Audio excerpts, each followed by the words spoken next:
Hi hello எல்லோருக்கும் வணக்கம். நான் உங்கள் எஸ்விங்க. இன்றைக்கி பார்த்தீங்கன்னா நம்ம நவாபாளையம் ஸ்ரீ காமாட்சி அம்மன் ஆலய திருவிழாவுக்கு ஆடல் பாடல் நிகழ்ச்சிக்கு கிளம்பிட்டோம். நம்ம கிளம்பி இப்போ போயிட்டுருக்குறோம். பார்த்தீங்கன்னா இது வந்து கோவிலோட அவுட்லுக்குங்க. நம்ம போகிற வழியிலேருந்து கோவிலை பார்த்தாலே அந்த டிஸ்கோ லைட் செட்டிங்ஸ்லாம் நீங்கள் பார்க்க சொல்லி உங்களுக்கு தெரியும், நல்லாவே இருக்குது. வாவ் சூப்பருங்க. கோவிலோட அவுட்லுக் பாருங்கள், தூரத்துலேருந்து கோவிலை பார்க்க சொல்ல என்ன ஒரு அழகான காட்சி பாருங்கள்.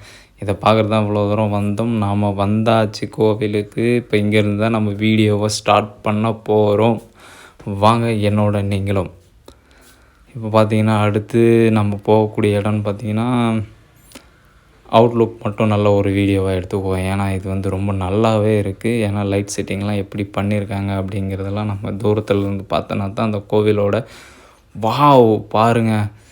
சுற்றி நிலங்கள், விவசாய நிலங்கள், இடையில் கோவிலுங்க. இது தாங்க கிராமம். மிக அருமையான கோவில் வியூங்க. அழகாக நல்ல லைட் செட்டிங் நிறைய நல்லா பண்ணியிருக்காங்க. சூப்பராக இருக்குது கோவிலோட அவுட்லுக்கு. இப்போ நம்ம இங்கேருந்து தான் கோவிலுக்கு கிட்ட போகணும். நம்ம ஆனால் போகிறதுக்கே மனசில்லை. தூரத்தில் இருந்து பார்த்தாலே அவ்வளோ அழகாக இருக்குது கோவில். கூட்டமும் நிறைய இருக்குது. நம்ம இப்போது கோவிலுக்கு போக போகிறோம். பார்த்திங்கன்னா பொரி, மிக்சர், ஸ்வீட்ஸ், அல்வா எல்லாமே இந்த கோவில் திருவிழாவுக்கு என்ன தேவையோ அதெல்லாமே விற்றுட்ருந்தாங்க. பார்த்திங்கன்னா ஹார்ட்டு, எல்லாருக்கும் பிடிச்ச மாதிரி ஹார்ட்டு நிறைய சேல்ஸ் ஆகிடுச்சிங்க. கடையே காலியாக இருக்குது. பார்த்திங்கன்னா தெரியும் உங்களுக்கு. நம்ம இப்போ தான் வந்து கச்சேரிக்கு வந்திருக்கோம். பாருங்கள், அதுக்குள்ளே கச்சேரி ஸ்டார்ட் பண்ணுறாங்க. ரொம்ப அழகாகவே இருக்குது. வாங்க நம்ம கச்சேரிக்கு போவோம்.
இவர் நம்ம ஊருக்காரர் தாங்க. அங்கேருந்து இங்கே வந்து கடை போட்டிருக்காரு. அவரை பார்த்த ஒரு சந்தோஷங்க. வீடியோ எடுக்க சொல்ல அவர் சொன்னார், நீங்களும் யூடியூப் சேனலில் வருவீங்க பாருங்கள் அப்படின்றத அவர் சொன்னாருங்க. அப்படியே பார்த்தீங்கன்னா நிறைய பொம்மைகள்லாம் இருந்தது. அந்த பொம்மைகள்லாம் பார்த்துட்டு ஏதாச்சும் வாங்கலான்னு பார்த்தோம். ஆனால் நம்ம வாங்குற மாதிரி எதுவுமே இல்லை. எல்லாம் குழந்தைங்க விளையாடுற பொம்மைங்க நிறைய இருந்ததுங்க. அதனால் நம்ம பாருங்கள், நல்லா டிராக்டரு, வேனு எல்லாமே எடுத்துகிட்டு வந்திருக்காங்க திருவிழாவுக்கு.